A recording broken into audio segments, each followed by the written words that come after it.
তো গাইস আজ আমি চলে গেছিলাম আমার এক আত্মীয়র বাড়ি। আমাকে ফোন করে ডেকেছিল, এই জন্যই ডেকেছিল যে তাদের গাছে অনেক লিচু হয়েছে, সেটা যেন আমি নিজের হাতে পারি আর যেন ভিডিও করি।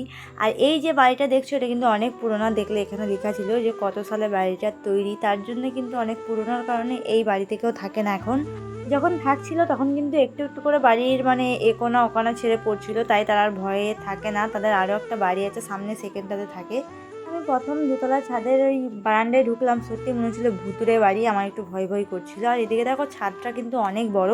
এইভাবে লিচু পাড়তে কার না ছাদ থেকে ভালো লাগে বলো। আর আমার কিন্তু ফলের মধ্যে সব থেকে ফেভারিট ফল হচ্ছে লিচু। আমি কিন্তু লিচু অনেক পরিমাণে ভালোবাসি, আর নিজের হাতে পেড়ে খাওয়ার ব্যাপারটাই কিন্তু আলাদা।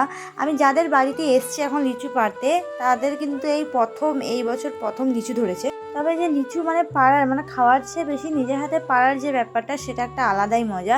আর আমি কিন্তু এখানে বেশি লিচু পারলাম না, আমি 4টাই পেরেছিলাম। আমি আগে খেয়ে দেখবো টক আছে কিনা, কারণ এখনও লিচুগুলো কিন্তু কাঁচা ছিল।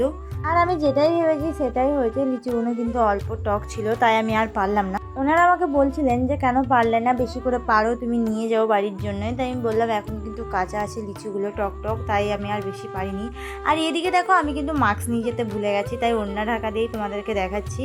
আর আমার এই লিচু পাড়া ভিডিও যদি কারোর ভালো লেগে থাকে তাহলে আমাকে কমেন্টে জানিও। আর যদি নেক্সট পার্ট দেখতে চাও আবার লিচু পাড়ার কোনো ভিডিও, সেটার জন্য আমাকে কমেন্ট করো।